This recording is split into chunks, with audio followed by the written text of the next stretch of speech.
back to BLOCKTV as U.S. lawmakers flexed their muscles Wednesday, keeping one of the world's most powerful men on the defensive for 6 hours of intense questioning. Yes, I'm speaking about Facebook CEO Mark Zuckerberg, who was called into the House of Financial Services Committee to answer questions about the Libra digital currency initiated by the social media giant. But cryptocurrency concerns were only a fraction of the issues discussed in a process that saw both Democrats and Republicans take the floor to blast Facebook about everything, from political ads to vaccinations to child pornography. Now, the tone from the start of that hearing was very clear. Congressmen and women wanted to put their criticism of Facebook on display in front of cameras, as evident by Patrick McHenry. Opening remarks. Let's have a listen. There's a lot of anger out there, and now it's being directed at the architects of this system. That's why you're here, Mr. Zuckerberg. That's why you're here today. You are one of the titans of what we call the digital age. There's an enormous amount of responsibility, an enormous weight based off the innovation that you've wrought. And maybe it's not about Libra. It's not just about some housing ads, no. And maybe it's not really even about Facebook at all. It's that larger question. And fair or not fair, you're here today to answer for the digital age. To break down the key moments of yesterday's hearings, I am joined in studio by none other, of course, than Usher Westrop-Evans, senior correspondent for BLOCKTV. And Usher, you and I sat next to each other yesterday, needless to say, for the live coverage.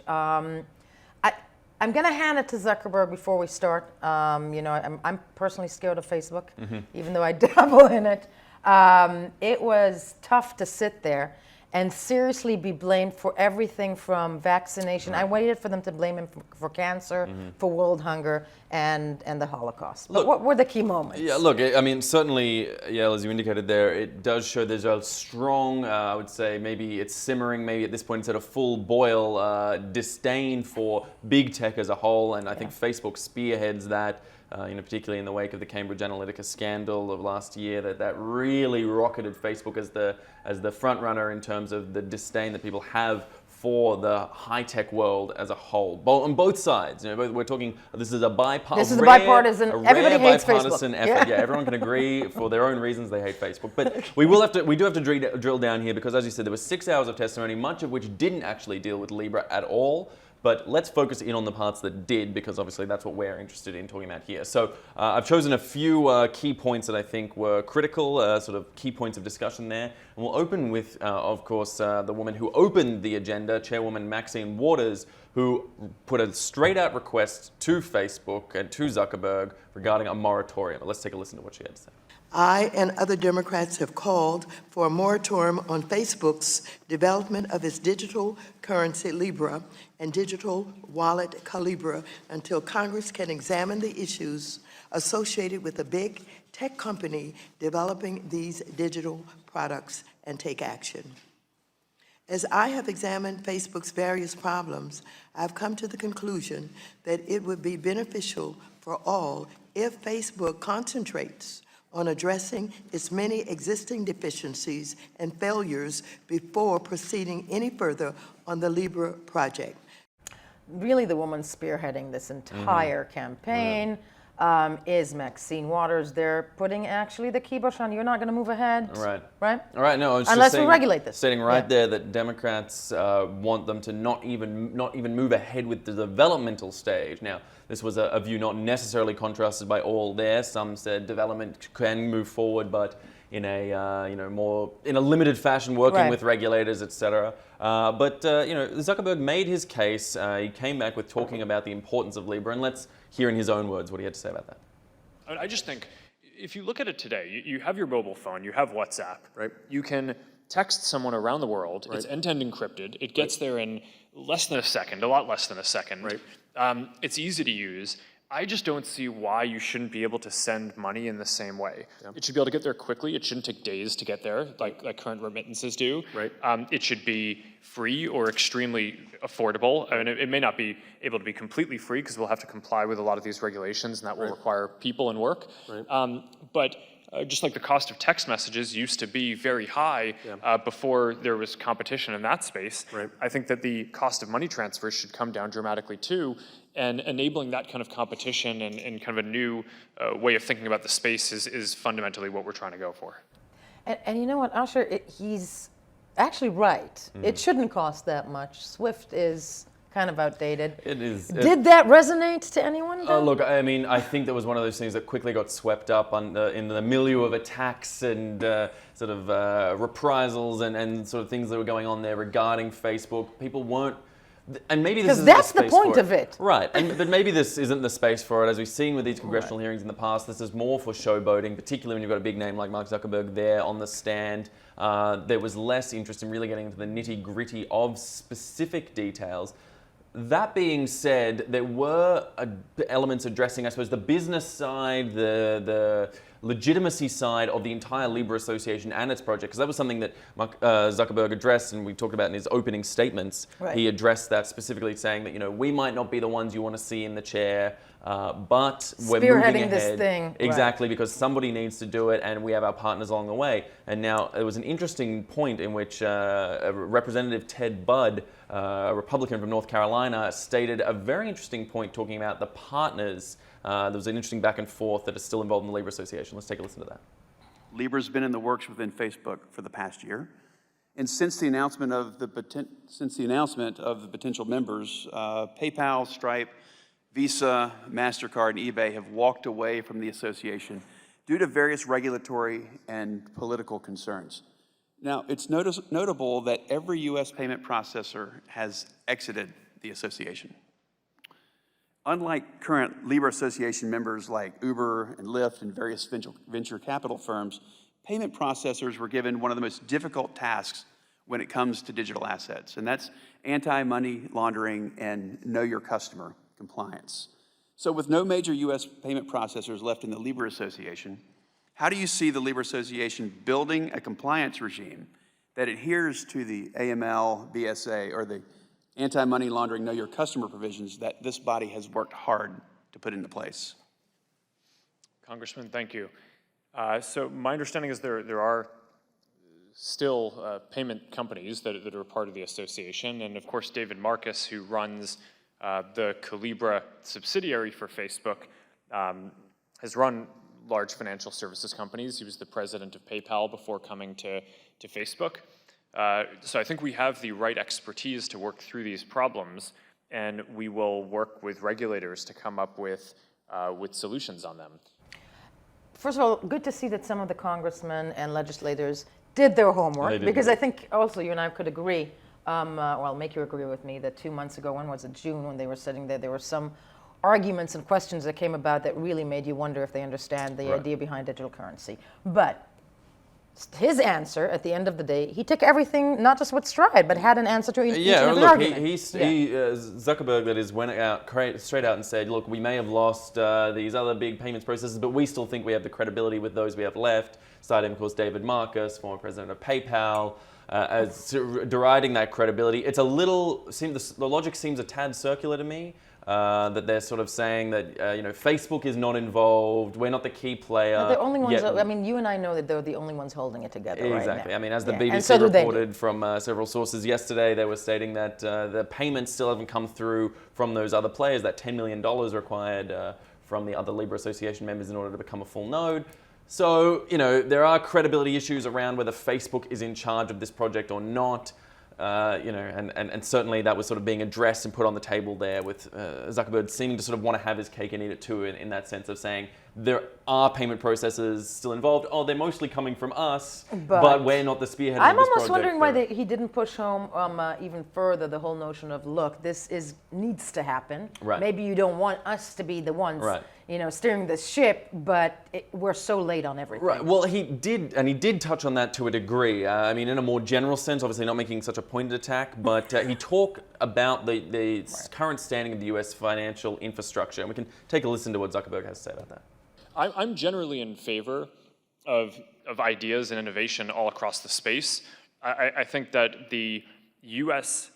Financial industry, and especially the infrastructure on top of which to build financial services, is just frankly behind where it needs to be to innovate and continue American financial leadership going forward.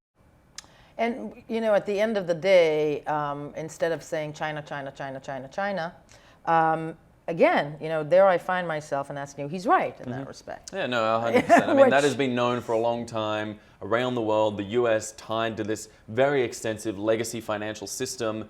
You know, the ACH is a multi-day system that requires, even for domestic transfers inside the United States, money to take days to move between banks and into different accounts. In 2019. And there are these sort of layer 2, layer 3 systems people are placing on top of it to try and sort of mitigate and speed up the process. Obviously, you've now got, you know, the likes of Venmo, you know, able to, you know, get people to do those more rapid transactions, but they're patches to a system that still fundamentally runs on some archaic plumbing and infrastructure. And that is something they're looking to change, and that would require radical overhaul. And in the US, that sort of radical overhaul has traditionally come from the private sector. So in that sense, he's quite on point.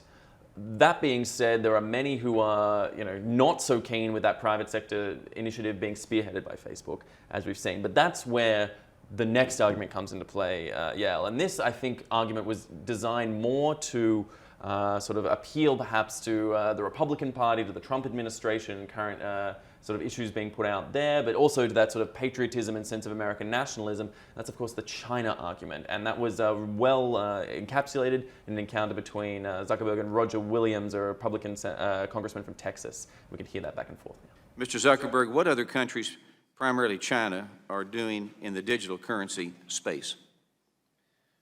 Congressman, I think right now, especially related to Libra and this idea, Chinese companies would be the primary competitors. It's, you know, there is an ongoing public-private partnership in China where they're very focused on building this and exporting it around the world, which I know that there are a lot of questions that are, I think, are completely valid questions about how a project like this would impact, you know, America's financial leadership, our ability to impose sanctions around the world, our oversight of the financial system in a lot of places. I just think that we need to trade off and think about and weigh any risks of a new system against what I think are surely risks if a Chinese financial system becomes the standard in more countries, because then it would be very difficult, if not impossible, for us to impose our sanctions or the kinds of protections that I think we're right to want to have oversight around the world on all of these different countries. And that's something that I worry about. On the first page of your testimony, you state we face a lot of issues over the past few years, and I'm sure people wish it was anyone but Facebook. I appreciate that you address this issue head on. Now, sure, the overall tone of Zuckerberg was appeasing, but he also made a promise that, you know, almost, you know, concludes this whole thing, right? Yeah, so, I mean, there's an important element here that sort of the last key point I think that needs to be addressed within this testimony, which is that Facebook has consistently tried to distinguish itself and separate itself from the Libra Association, the Libra Project. Now, with the board appointed, even though David Marcus is still chairman of the board, but that's neither here nor there, they are saying, you know, Facebook is just but one among many. This project is out of their hands. It's grown bigger than Facebook. It's snowballing, etc. And so then that challenge was sort of put on the spot by representatives rather, coming out and saying, look, if you're pulling away from this project, if you're no longer spearheading it, well, would you still go ahead without proper regulation in place? And this was Zuckerberg's answer. You also noted in your testimony today that you're going to be looking for U.S. regulatory approval in terms of AML, BSA, to be able to make sure that Facebook, for its part, within the association, will continue to participate. If the Libra Association can't satisfy those regulations with the U.S. regulations are in place, will Calibra pull out of the association? Congressman, the short answer would be yes. If we don't come up with a solution that gets the U.S. regulatory approval, then presumably we'll continue working on the proposal until we can, but we're not going to launch anything that doesn't have U.S. regulatory approval. So the wallet portion of this you would pull out? Sorry, I didn't hear that. You would pull out on the wallet portion of this with the Calibra? The case that I was referring to before where we might be required to pull out is if the association independently decides to move forward on something that we're not comfortable with. But right now, I think my understanding is that everyone is aligned on making sure that we have U.S. regulatory approval to launch anywhere in the world, and that's the goal and that's the plan. Okay, everybody's aligned, and they will pull out Facebook if regulators in the states don't approve this. At this point in time, Libra is moving ahead at what date? We don't know.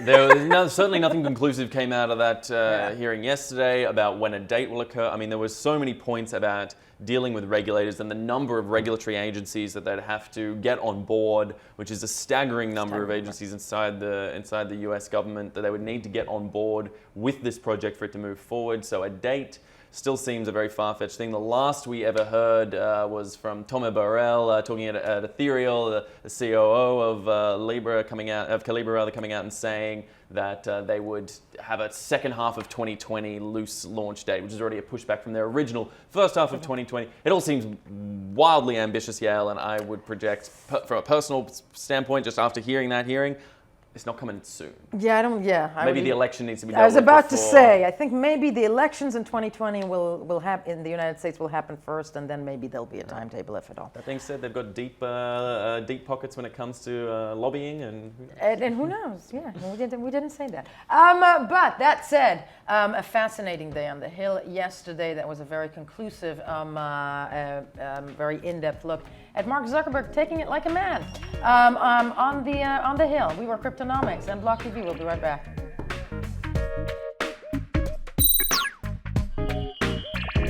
For more news and updates, follow us on Twitter.